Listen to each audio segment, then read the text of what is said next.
오늘 우리에게 주시는 하나님의 말씀, 요한복음 5장 1절 말씀부터 9절까지에 있는 말씀 보도록 하겠습니다. 찾으신 줄 알고 제가 봉독해 올립니다. 그 후에 유대인의 명절이 되어 예수께서 예루살렘에 올라가시니라. 예루살렘에 있는 양문 곁에 히브리 말로 베데스다라 하는 못이 있는데 거기 행각 5이 있고 그 안에 많은 병자, 맹인, 다리 저는 사람, 혈기 마른 사람들이 누워 물의 움직임을 기다리니 이는 천사가 가끔 못에 내려와 물을 움직이게 하는데 움직인 후에 먼저 들어가는 자는 어떤 병에 걸렸든지 낫게 되밀어라. 거기 38해 된 병자가 있더라. 예수께서 그 누운 것을 보시고 병이 벌써 오래된 줄 아시고 이르시되 네가 낫고자 하느냐? 병자가 대답하되 주여 물이 움직일 때에 나를 못에 넣어주는 사람이 없어 내가 가는 동안에 다른 사람이 먼저 내려가나이다. 예수께서 이르시되 일어나 내 자리를 들고 걸어가라 하시니 그 사람이 곧 나와서 자리를 들고 걸어가니라. 아멘. 오늘 이 본문을 가지고 여러분과 같이 은혜를 나누고자 합니다. 오늘 본문의 배경은 베데스다 연못입니다. 이 연못은 예루살렘 성 북쪽에 있는 양문 근처에 자리하고 있습니다. 연못의 크기는 길이가 약 100m, 그리고 너비가 약 60m 정도로 대략 우리가 생각할 때 축구장 정도 크기 된다라고 보면 됩니다. 연못 네 기퉁이와 그리고 중앙에는 정자처럼 생긴 행각이 있어서 사람들이 거기에서 쉴 수가 있었습니다. 그리고 연못의 특징은 간헐천으로 가끔 불규칙적으로 물이 솟아오른다라고 하는 것이죠. 예수님 당시에 이 연못에는 진풍경이 벌어졌습니다. 행각들 안에 수많은 병자들이 누워있고 연못에 물이 차오르기만을 기다립니다. 그러다가 연못에 물이 차오르면 서로 앞다투어 연못으로 뛰어드는 것입니다. 제일 먼저 물에다가 몸을 담그기 위해서이죠. 이 연못의 이름이 베데스다입니다. 그 뜻은 은혜의 집 또는 자비의 집이라 이렇게 부릅니다. 그런데 베데스다, 즉 은혜의 집에 은혜가 없고 자비의 집에 자비가 없는 그런 상황이 될 때가 너무나도 많다고 하는 것입니다. 당시 베데스다 연못은 그야말로 절망의 집이다 라고 부르는 것이 더 나을 법합니다. 연못에는 세상 의술로 고칠 수 없는 병자들이 모여서 먼저 물에 뛰어들면 낫는다라고 하는 허망한 미신을 마지막 소망의 끈으로 붙잡고 있었습니다. 그런데 먼저 물속에 뛰어들 수 없는 병자들은 그 자체로 또 절망적일 수밖에 없습니다. 그렇게 세월을 보내는 동안에 병은 더 깊어지고 아무도 낫지 않는 가운데 하나 둘씩 죽어나가는 그야말로 절망의 집이 바로 베데스다입니다. 그런데 그곳에 예수님께서 오시면서 은혜의 빛이 비치기 시작한 것입니다. 그렇습니다. 절망의 자리에 예수님이 오셔야 합니다. 그래야 절망의 땅이 은혜의 땅으로 변하면서 진정한 베데스다의 역사가 시작되기 때문입니다. 오늘 본문은 예수님께서 베데스다에 오셔서 일어난 놀라운 은혜의 역사를 소개하고 있습니다. 이 사건은 예수님께서 오셔서 절망의 땅을 은혜의 땅으로 바꾸는 전형적인 예를 우리에게 잘 보여주고 있습니다. 그 은혜의 역사 속으로 들어가 예수님이 주시는 은혜를 살펴보면서 같이 여러분과 은혜를 나누고자 합니다. 첫째는 예수님이 주시는 은혜는 찾아오시는 은혜다 이렇게 말할 수가 있습니다. 본문 1절과 2절에 보면 그 후에 유대인의 명절이 되어 예수께서 예루살렘에 올라가십니다. 예루살렘에 있는 양문 곁에 히브리 말로 베데스다라 하는 못이 있는데 라고 했습니다. 예수님께서 유대인의 명절에 예루살렘에 오셨고 지금 베데스다 연못에 오셨습니다. 그리고 그 중에 38년 된 병자를 찾아오셨습니다. 누구의 청을 받아 오신 것도 아닙니다. 누구의 조언을 받아 오신 것도 아닙니다. 누구에게 등 떠밀려 오신 것도 아닙니다. 전적으로 예수님의 뜻을 따라 오신 것입니다. 예수님께서 친히 시간과 장소를 결정하신 것이죠. 예수님께서 친히 만날 사람을 선택했습니다.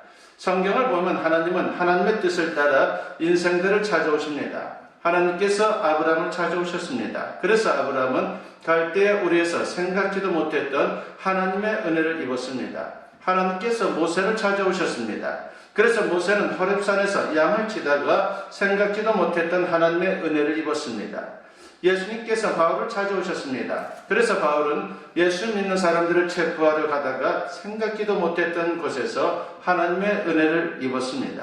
그렇습니다.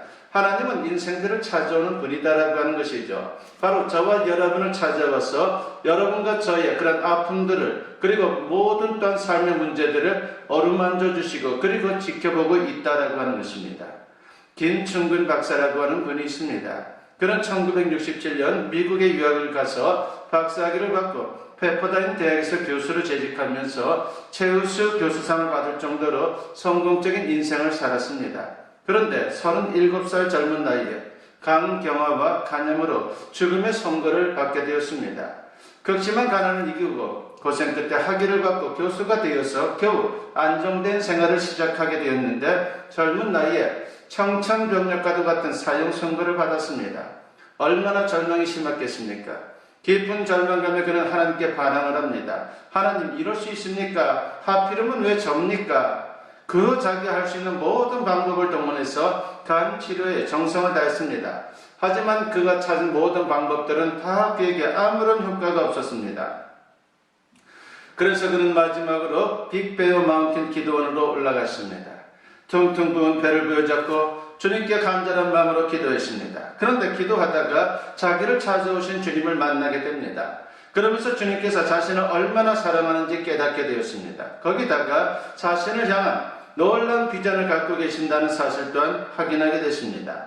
그러면서 기도의 내용이 바뀌었습니다. 하나님, 왜 저 같은 것을 그토록 사랑하십니까? 왜 하필 저 같은 것을 찾아오신 것입니까? 물론 병도 치료되었고 그 후로 주를 위한 놀라운 사역들을 펼치게 됐습니다. 그렇습니다. 주님의 찾아오시는 은혜를 입으면 우리는 감격할 수밖에 없다라고 하는 것입니다. 어떤 상황도 다 이겨낼 수 있는 그런 인생을 살아갈 수 있다라고 말씀드릴 수가 있습니다. 시편 8편 4절에서 다윗은 감격의 노래를 부릅니다. 사람이 무엇이기에 주께서 그를 생각하시며 인자가 무엇이기에 주께서 그를 돌보시나이까 라고 말합니다. 주님의 찾아오시는 은혜를 입은 다윗처럼 우리 또한 나를 찾아오시는 주님의 은혜를 풍성히 경험하면서 넉넉히 세상을 이길 수 있기를 주님의 이름으로 간절히 축원합니다. 두 번째로 주님이 주시는 은혜는 희망을 주시는 은혜다라고 말할 수가 있습니다. 오늘 본문은 병자에 대해서 간단히 소개를 합니다. 본문 5절 말씀에 보니까 거기 38태 된 병자가 있다라고 했습니다. 본문은 그의 병이 무엇인지 밝히고 있지는 않습니다. 다만 38년 동안 고쳐보려고 수고했으나 허사였고 병은 더 깊어졌다는 것을 우리에게 말할 뿐입니다. 이제 이 환자는 당시 의학에는 희망을 걸 수 없는 상태가 되었습니다. 게다가 7절 말씀을 보면 병자가 이렇게 말하죠. 주여, 물이 움직일 때에 나를 못에 넣어주는 사람이 없습니다 라고 말합니다. 지금 이 병자 곁에 도와줄 사람이 없다는 것입니다. 긴 병에 호재 없다는 말이 있지 않습니까? 투병 생활이 길어지면 점점 주변에 도움의 손길들이 사라지게 되는 것입니다. 38년 동안 투병했으니까 친구나 친지는 물론이거니와 가족들마다 그 곁을 지킬 수가 없었을 것입니다. 의지할 사람이 없음에 그의 절망은 더 깊어질 수밖에 없었습니다. 할 수 없이 마지막 희망을 걸고 그는 사람들의 이야기를 듣고 베데스다 연못을 찾았습니다. 가늘천 연못에 물이 동할 때에 먼저 그 물속에 들어가면 병이 낫는다라고 하는 미신에 마지막 한 가닥의 희망을 걸었던 것입니다. 그런데 자기 혼자 힘으로 연못에 물이 동할 때 들어간다고 하는 것은 참으로 힘든 일이었습니다. 그는 늘 뒷전이었습니다. 결국 그는 병이 낫고자 하는 희망조차 가질 수 없었습니다. 이것이 이 병자의 본질적인 문제입니다. 예수님은 그 점을 너무나도 잘 아셨습니다. 그래서 그에게 묻습니다. 네가 낫고자 하느냐라고 말합니다. 그러자 병자는 나 좀 먼저 물속에 들어갈 수 있도록 도와달라고 그렇게 주님께 하소연합니다. 예수님은 병자에게 희망을 갖게 해주셨습니다. 희망은 중요합니다. 희망은 우리 인생이 사는데 꼭 필요한 생존 에너지입니다. 그래서 이런 말이 있습니다. 인간은 희망을 먹고 사는 존재이다라고 말입니다. 6.25 한국전쟁 당시에 종군 기자 겸 홍일점이었던 마그리트 히긴스라고 하는 기자군이 있었습니다. 그녀는 전쟁의 현장에서 방찬 취재를 함으로 인해 풀리처상을 수상하게 됐습니다. 중공군이 개입하면서 아군의 전세가 불리해져 후퇴할 때 일입니다. 적군에게 포위되어 있는 미 해병 중대를 방문하게 되었는데 얼어붙은 통조림을 따먹는 한 병사와 마주치게 되었습니다. 그녀는 병사에게 묻습니다. 만일 내가 하나님이라면 당신 내게 어떤 소원을 구하겠습니까? 라고 말입니다. 그러자 병사는 슬픈 표정으로 이렇게 대답했습니다. Give me tomorrow라고 말입니다. 내일의 희망을 달라는 것이죠. 내일만 보장된다면 어떤 고생인들 못하겠느냐라고 그렇게 말하는 것입니다. 위기 일발의 상황에서 불안해하는 심정을 생생히 표현하고 있는 말입니다. 그렇습니다. 내일의 희망이 있으면 아무리 힘든 상황에 처한다 할지라도 참을 수 있는 것입니다. 이겨낼 수 있는 것입니다. 그러므로 세상에서 가장 불쌍한 사람은 가난한 사람이나 병든 사람이 아닙니다. 희망이 없는 사람, 바로 그 사람이 가장 불쌍한 사람인 것입니다. 2013년도에 돌아가신 이대 의사 선생님의 이야기입니다. 그분은 강남 세브란스 암센터 소장이며 유방암에 있어서는 권위자였는데 이번이 대장암이 발병되면서 오랫동안 고생을 했습니다. 그러나 그는 투병하면서도 매주 몇 건씩 수술을 감당하면서 정상 근무를 했습니다. 그것이 많은 사람들에게 회자가 되었죠. 그분이 이런 말을 한 적이 있습니다. 암이 사람을 죽이는 게 아니라 절망이 사람을 죽이는 것입니다 라고 말입니다. 희망을 가지라고 하는 것이죠. 참으로 그 마음속에 부정적인 생각을 떨쳐버리고 절망적인 생각을 떨쳐버리고 희망을 가질 때 바로 그 인생이 살 수 있다라고 말하고 있는 것입니다. 실제로 두려운 마음이 골수를 여겨 면역력을 떨어뜨린다고 하는 그런 얘기까지 합니다. 그러면서 자신이 당당하게 버틸 수 있는 것은 바로 희망 때문이다라고 그렇게 말했습니다. 그렇습니다.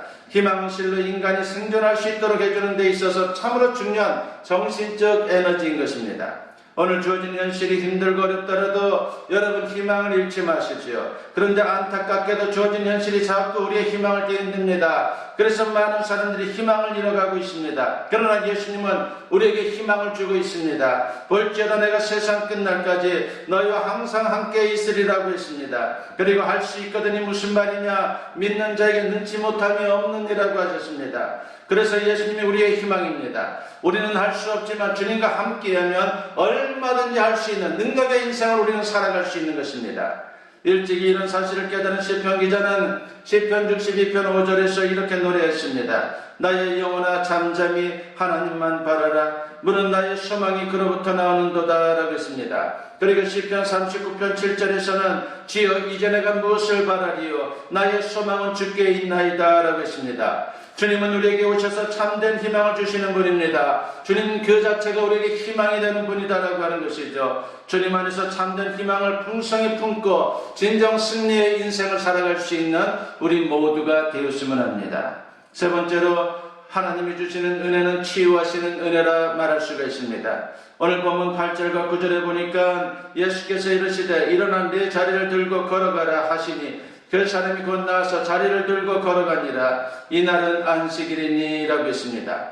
예수님께서 이 병자를 고쳐주셨습니다. 고쳐도 아주 깨끗하게 고쳐주었습니다. 이 병자의 상황을 들여다보면 재미있습니다. 38년 동안 그는 자리에 기대면서 자리에 누워서 그렇게 이동하는 그런 인생을 살았습니다. 환자는 늘 그 자리 위에 누워있었고 이동할 때도 자리 위에 누워있으면 사람들이 그 자리를 들고 가는 그런 인생의 모습을 가졌습니다. 그런데 예수님께서 이 병자에게 뭐라고 말씀합니까? 네 자리를 들고 걸어가라고 했습니다. 이 말씀에 병자가 믿음으로 반응을 보였고 곧바로 치유의 은혜가 임하면서 병자는 그동안 자신이 누웠던 그 자리를 들고 가게 된 것입니다. 이것이 바로 신앙의 힘이고 믿음의 힘인 것입니다. 예수님 말씀에 믿음으로 반응하면요 여러분 영적인 스파크가 일어나게 되었습니다. 권능의 역사가 나타나는 것입니다. 믿음의 반응이란 마치 이런 겁니다. 자동차 좌석에 앉아 시동을 겁니다. 윙 하고 엔진이 돌아갑니다. 하지만 아직 움직이지는 않습니다. 기어를 넣어야 동력이 전달되어 자동차가 움직입니다. 믿음은 마치 기어를 넣는 것과 같습니다. 기어를 넣을 때에 그 능력이 우리의 삶을 통해 나타나게 되는 것이고 역동력이 있게 된다라고 하는 것입니다. 믿음을 통해 하나님의 은혜와 권능이 임한다라고 하는 것을 그래서 우리는 분명히 믿어야 하는 것입니다. 어느 마을에 신앙이 좋은 의사 선생님이 있었습니다. 이 의사 선생님은 하나님으로부터 남다른 은사를 받아서 명의로 소문이 나 있었습니다. 그저 잠시 진찰만 해도 어디가 아픈지 정확히 알아냈고 처방도 잘해서 많은 환자들이 치료를 받았고 그리고 회복이 되었습니다. 그래서 마을 사람들이 몸이 아프면 이 의사 선생님을 찾아와서 치료를 받곤 했습니다. 그런데 이분이 나이가 많아서 세상을 떠나게 되었습니다. 목사님과 가족들 그리고 성도들이 그분의 마지막 자리를 함께 했습니다. 사람들이 얼마나 안타까워했겠습니까? 너무나도 실력이 출중한 분이었기 때문에 그분의 생명이 끝난다고 하는 것은 많은 이들을 너무나도 안타깝게 했고 많은 이들에게 손실이다라고 그렇게 생각한 것입니다. 그리고 감사하는 마음을 가지고 사람들이 그분의 마지막 자리에 함께 했습니다. 이분이 모인 사람들에게 유언처럼 이런 말을 합니다. 나보다 훨씬 훌륭한 의사 세 분을 여러분에게 소개하겠습니다. 바로 소식, 수면, 그리고 운동입니다.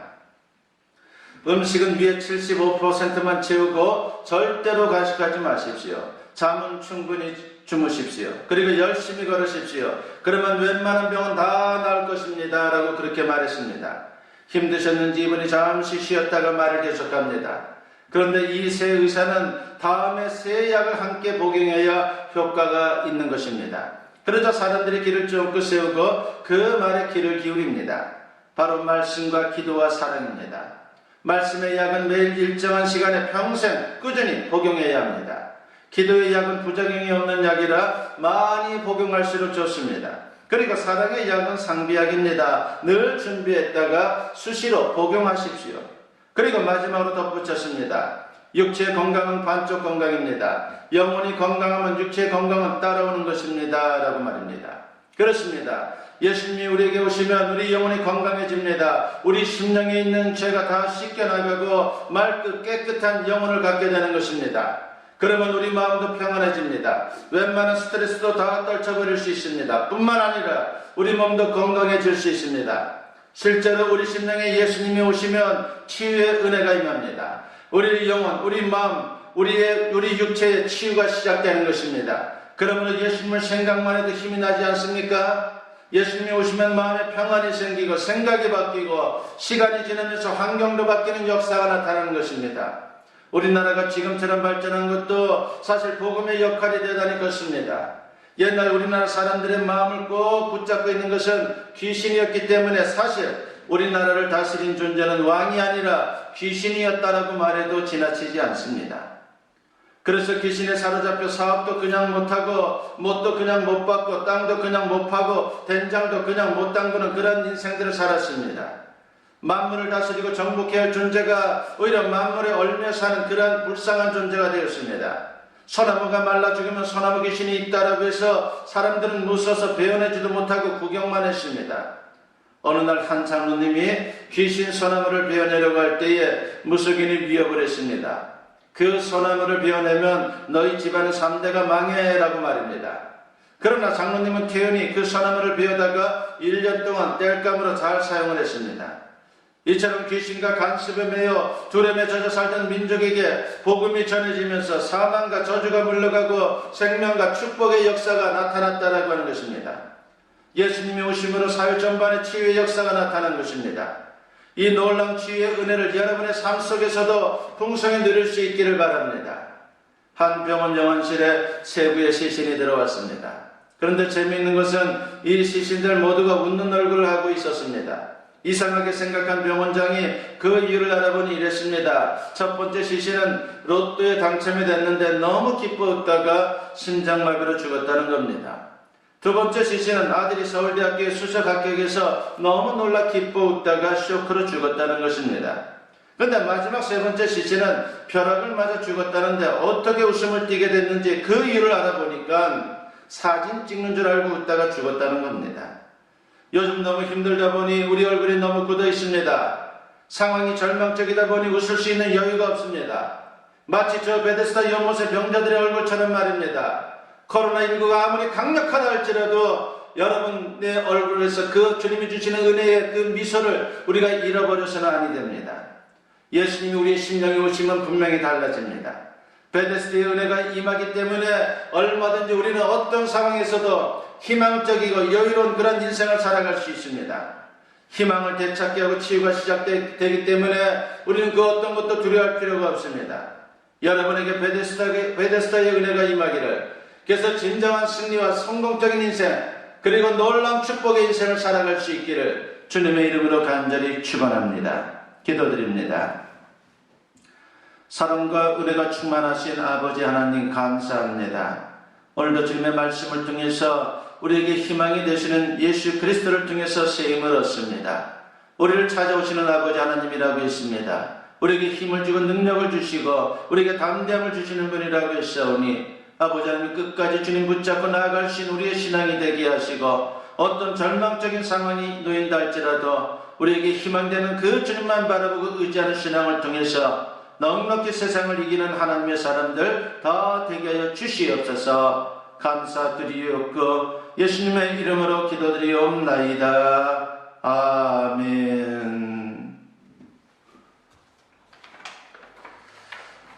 간구 말씀드립니다. 여러분을 축복합니다. 하나님의 은혜가 여러분의 삶 가운데 충만할 수 있기를 간절히 축원합니다. 주일 예배 후에는 우리가 애찬을 같이 교회에서 나누지 못하지만 떡을 제공해서 여러분들과 애찬을 같이 나누는 그런 마음으로 같이 우리가 떡을 나누고자 합니다. 여러분들 예배 마치고 나가실 때 꼭 챙겨 나가시기 바라겠습니다. 6월 7일부터는 모든 예배를 정상적으로 재개하려고 합니다. 여러분들 기도해 주시고 그리고 우리의 신앙, 우리가 세상의 그 어떤 것보다도 신앙을 잃는 것은 가장 중요한 것을 잃는 것입니다. 그래서 우리가 그런 정상적인 예배를 또한 사모하고 그리고 그런 예배를 위해서 또한 주님께 기도하는 것은 너무나도 당연한 것입니다. 여러분들 예배가 정상적으로 진행될 수 있도록 재개될 수 있도록 기도해 주시면 감사하겠습니다. 금주에는 우리 교단총회 114년차 교단총회가 있습니다. 제가 참석하기 때문에 금주 수요 예배는 쉬도록 하겠습니다. 여러분들 잊지 마시고 여러분들이 있는 곳에서 또한 여러분들 기도하시고 또한 말씀을 또한 들으시기 바라겠습니다. 이 시간 우리 헌금을 위해서 기도하겠습니다. 사랑이 충만하신 아버지 하나님 감사합니다. 주님이 주신 물질을 통해서 우리의 헌신을 드리니 감사합니다. 아버지 하나님이시여 모든 것이 주님으로부터 왔음을 고백하며 정성을 다해 드리오니 이 예물을 기뻐 받아 주시옵소서. 아버지 하나님이시여 11조 예물 드리는 손길을 위해 축복하시고 저들의 삶을 온전히 주님께 맡겼사오니 주님의 은혜와 능력이 늘 충만히 저들의 일터와 가정에 임하게 하여 주시옵소서. 감사 예물 드리는 손길을 기억하시고 하나님의 놀라우신 은혜가 저들의 삶에 충만히 임하여 언제나 감사가 넘치게 하시오며 어떤 상황에서도 감사하는 성숙한 모습을 통해서 더 큰 감사의 은혜를 경험케 하여 주시옵소서. 선교 예물 드리는 손길들이 있사오니 기억하여 주시고 아버지 하나님 이 예물이 씌어지는 곳에 주님의 복음이 앞장되게 하시며 죽어가는 많은 영혼들이 구원의 은혜를 입을 수 있도록 역사하여 주시옵소서. 아버지 하나님 드리는 손길과 가정을 축복하시오며 언제나 주님께 믿음으로 맡기고 구하는 기도 제목마다 아름답게 이루어질 수 있도록 역사하여 주시옵소서. 아버지 하나님이시여 건축 예물 드리는 손길들이 있사오니 기억하여 주시고 주님의 귀하신 은혜가 저들의 삶 속에 늘 충만할 수 있도록 역사하여 주시옵소서. 아버지 하나님 안에서 저들이 또한 교회를 사랑하는 마음으로 이렇게 드리오니 저들의 가정과 저들의 일터, 저들의 미래가 주님의 놀라우신 섭리 속에 복되게 하여 주시옵소서. 감사드리옵고 예수님의 이름으로 기도드리옵나이다. 아멘. 축복 기도드립니다. 이제는 우리 주 예수 그리스도의 은혜와 아버지 하나님의 무궁하신 사랑하심과 성령의 감화감동 역사 충만하심이 오늘 주님께 예배로 영광 돌리며 선포된 말씀과 같이 예수 그리스도께서 이 땅에 오시고 우리의 삶 속에 오시고 우리에게 진정한 희망이 되심을 생각하며 감사할 뿐만 아니라 그 희망을 가지고 승리의 인생을 살아가기를 다짐하고 결단하며 세상을 향하는 주님의 사랑하는 자녀들 위해 지금으로부터 영원토록 함께 하시기를 간절히 축원하옵나이다. 아멘.